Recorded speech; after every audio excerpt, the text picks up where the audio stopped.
If I had to describe the early 2000s, I would say it was mostly defined by shitting your pants and eating rocks. Now, I was born in 2000, so my recollection of the decade might be a little bit different than most people's. But in addition to what I already said, I remember it as a decade defined by extremes. A time when skateboarding, BMX, and X Games shit was more popular than the Olympics. Now, maybe that's not true, but riddle me this. What's more widely remembered today? Literally anything that has ever happened at any Olympics in history, or Tony Hawk landing the 900? I rest my case, Your Honor. Fuck you.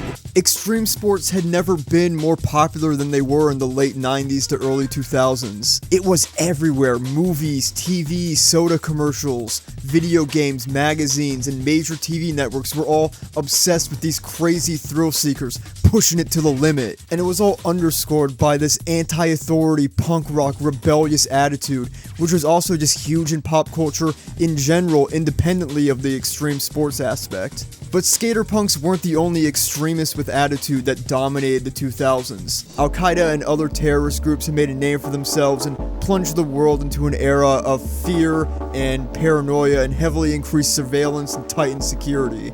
It was like the Cold War all over again. Maybe I'm just pulling the connection out of nowhere, but I'm guessing that this is what led to the spy craze of the 2000s. Just like how the Cold War led to the spy boom of the 60s. Or people have just always liked spies, I don't know. But there was so much spy stuff in the 2000s. Secret agents and spies were, ironically, everywhere and unavoidable. Spy Kids, Agent Cody Banks, Mission Impossible, Siphon Filter, Charlie's Angels, Kids Next Door, She Spies, Austin Powers, Cody Banks, Get Smart, Hitman, Splinter Cell, Debs, Cats and Dogs, and Tuxedo. I could literally go on just naming 2000 spy movies, shows, and video games for an entire hour. Metal Gear Solid. My point in saying all of this is, pop culture was obsessed with badass secret agents who did the impossible in high stakes and dangerous missions, and anti-authority punk rock extreme sports guys who didn't give a fuck and had a bad attitude. And it was only a matter of time before they combined. Mission Impossible 2. 007 Die Another Day. XXX. Yeah, it's not porn. It's a Vin Diesel movie, alright? I mean, if you're like in a pinch and you really need to like bust, but like this might work, but yeah. Seriously though, be careful Googling this movie. The results are like 70% porn, 20% this movie, and like 10% moonshine bottles. The year prior, Vin Diesel had worked with director Rob Cohen on a little film called The Fast and the Furious. You might have heard of it. In that film, Vin Diesel played the iconic Dominic Toretto, a hot-headed, bald-headed desperado thrill seeker who put it all out on the line in dangerous and extreme street races. The movie struck a chord with audiences who loved the way that he was bald and did high-octane, extreme shit while wearing cool sunglasses and driving cool cars. But there was only so much that Dominic Toretto could do. I mean, it's a grounded world and he's just a guy, he's not a superhero or a secret agent. This was a movie about street racing, sort of. If we wanted to take it up a notch, we couldn't do it in this world. So the Vincredible Hulk and Rob Cohen said fuck that to doing Too Fast, Too Furious, and decided instead to kick it a nickel and do something a bit more out there. An extreme sports adrenaline junkie forced to work for the man and become a secret agent and save the world by going undercover and infiltrating a Russian anarchist terrorist organization called Anarchy 99 in the most extreme city on Earth, Prague. What,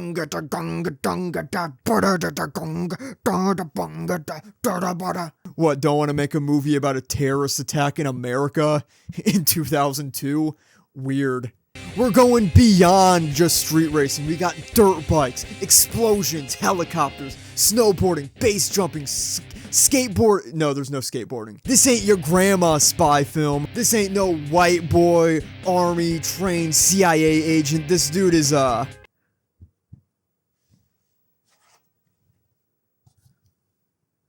what is he? Is he like Hispanic or something? He's not white. We're gonna jot him down as not white. Anyway, the point is, extreme sports shit met spy shit. Finally. This movie, especially today and probably even back then, is easy to dunk on and go, ha, look at how corny it is with all of its attitude and nu metal and Vin Diesel in a giant fur coat and motocross pants. But what you don't understand is that this movie is really about some shit. What, did you think I was talking about this for no reason? Of course it's deep as hell. Let's get into it. In the opening scene of the film, we follow a traditional secret agent all dolled up in the traditional, normal, James Bond type suit, retrieving a bioweapon from some goons, only for him to get domed live on stage at a Rammstein concert. The expected elegance of a suited spy juxtaposed against a dirty, tattooed up crazy as hell Rammstein techno metal concert was the thesis statement of the film. Times have changed, it's 2002 and young people are scary and their music is too loud. If we're gonna defeat them, we're gonna need someone even scarier and louder. We then meet Xander Cage, XXX, as he teams up with Tony Hawk to steal the Corvette of a rude and racist senator, Senator Dick, who has a skateboarding is a crime bumper sticker and, according to Xander, wants to ban video games and rap music. He gives this great little speech about all of this and claims video games are the only education we got. A biting satire on how the American educational system has failed our youth and we're being left in the dust behind other developed countries. You ban video games, where am I supposed to learn new and fun words if not from Modern Warfare 2? Well, okay, hang on, that's not era appropriate to 2002. What video game do people say slurs at to each other before Call of Duty? Counter-Strike? Luigi's Mansion? No, but seriously, I do enjoy this scene. You know, it's sad that 2 decades later, we're still doing the same shit. People still want to ban violent video games and urban music under the guise of protecting society and the youth. The nerds and dweebs and pearl clutchers are winning and it's pathetic. They want me to think a guy who said he couldn't play GTA because he had to kill cops is cool. They want me to think he's not like a stupid dork. Yeah, okay. Yeah, makes sense. So Xander declares to Senator Dick that he has just entered the Xander Zone and proceeds to ramp his car off a bridge and does a gnarly base jump set to let the bodies hit the floor by drowning pool, played with total sincerity. It's beautiful. It really captures just a wonderful moment in time. Basically every single action scene in this movie is incredibly stupid, but if you can't fuck with Vin Diesel jumping out of a helicopter with a snowboard on and starting an avalanche, I can't fuck with you. You have to get yourself into the Xander Zone, as it were. When you see Vin Diesel Superman a bike so he can shoot a man in the face midair, that's when you can go to bed at night knowing, okay, I watched a capital M movie today. I mean that seriously. There's this sequence early on when Samuel L. Jackson is testing Xander Cage and they do some shit with a drug cartel in Colombia, then all hell breaks loose and the army invades, and just look at how big this all is. How large scale of a production this really is. Those are helicopters, there's tons of nameless goons firing guns, there's fire everywhere, explosions, shit's falling from the sky, the ground is rigged with these little pops to simulate bullet impact, Danny Trejo's there. I don't know if this speaks to the quality of XXX or the lack of quality in modern movies, but this is just, it's so well executed, so practical, and like, I'm in awe of the whole thing. Xander Cage jumping a dirt bike over a wire fence, I mean, it doesn't really get much better than that, does it? Okay, so the action's solid and goofy and it's fun, but what's the point of it all? Well, it's time to get into that. The bad guys in the film are Anarchy 99, a group of former Russian soldiers who were radicalized after watching their friends die fighting for a cause they didn't believe in, so they left the army and turned to a life of anarchy, chaos, and freedom. Politics that they believed in. And Xander Cage kinda likes them. He's sort of on the same page. You know, he's no soldier, he's like 1 tier above Johnny Knoxville. He likes punk music, thrill-seeking, and is only here because he was blackmailed by Samuel Jackson. Xander and Yorgi, the leader of Anarchy 99, even bond over the lyrics to a Vandal song called Anarchy Burger, which reads, "America stands for freedom, but if you think you're free, try walking into a deli and urinating on the cheese." Me personally, I draw the line at pissing on the cheese at the deli. I like non-pissed on cheese, but I understand the overall message of the song. In a totally free world, you can do anything, and that includes being an asshole and pissing all over the cheese. But to Yorgi, this is the world he wants to live in. because he's a freak. But Yorgi fully intends on seeing this vision of the world through with the help of the bioweapon Silent Night, which is capable of killing entire cities. He plans to unleash it on the world and cause a chain reaction of countries blaming each other and going to war, eventually collapsing all world governments and ushering in an age of anarchy and freedom. And therein lies the true conflict of the film. On one end, you have Xander, who's a radical extremist, and you got Yorgi, who is a radical extremist. Xander's all for fucking with the elite and politicians, but comparably, it's in like a Bart Simpson lovable scamp kind of way. He's being cute with it, and ultimately, it's just to record and sell online for money anyway. Xander Cage says, let's put a thumbtack on the teacher's chair. And Yorgi says, let's nuke the fucking school. And it's like, you don't gotta do all that. By 2002, the extreme sports boom was winding down, and this movie could be interpreted as one of the final blows. The whole XTREME trend had been played out, and it was becoming clear for what it really was. Marketing. Yeah, no shit, fucking moron. Hey everyone, let's beat this guy to death with hammers. You got commercials where Tony the Tiger is snowboarding, and it's all just corporate pandering. Mountain Dew trying to sell soda by portraying a specific cool and hip image. Looking back 25 years later, I definitely prefer it to the, nothing we have today. But still, counterculture can only be counter for so long before it just becomes culture. The divide between Xander and Yorgi is ultimately there to ask the viewer, how far are you going to take this punk rock anti-authority bullshit? The songs are always raging against the man, but how much do you really care about any of that if you're still going to work, still paying taxes, still wasting your time, becoming another casualty of the conformity, and doing nothing to protest or try to change the world? The obvious response to that is just as Xander says in the film. It's music, dick. And yeah, it's music, it's fun, but it would also be, I think, really dismissive and ignorant to say that this music is only popular with people because it has like a good beat you can dance to.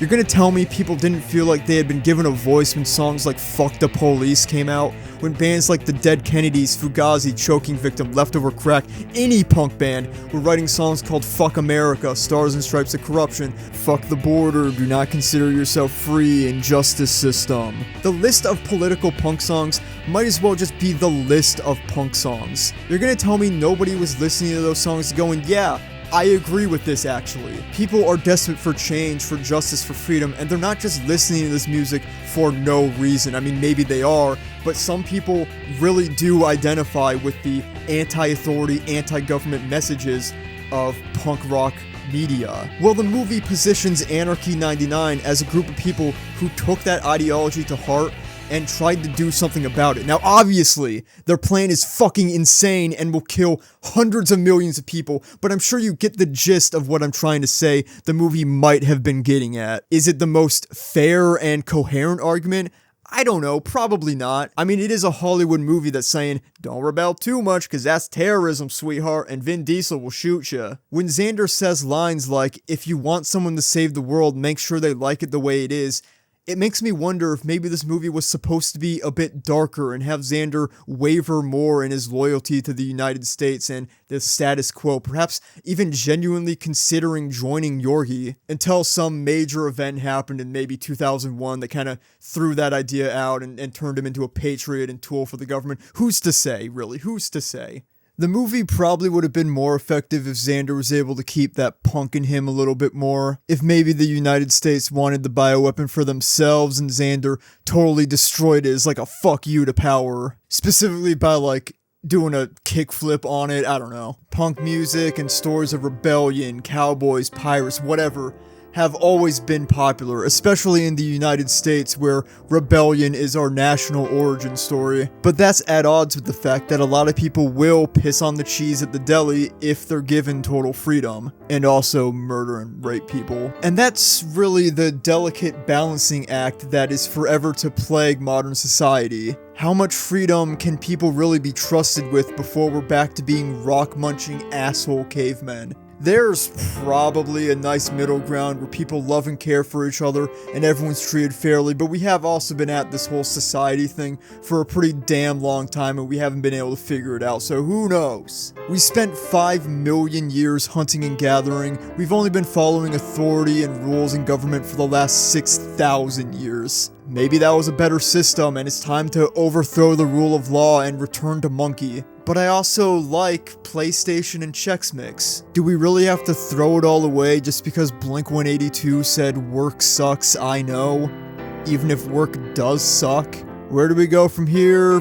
Who knows? You can certainly extrapolate a lot from the 2002 feature film XXX, huh? But yeah, I think that's about all I got to say. You know, I like this movie. I think it's a cool little piece of cultural history that's just as much of the time as it is corny and fun, and kind of deep and introspective too. A film dead set on having fun while also critiquing the culture and asking how far does punk ideology really go, and how much control do we really have over ourselves. Or it's none of that and I'm fucking stupid. You be the judge!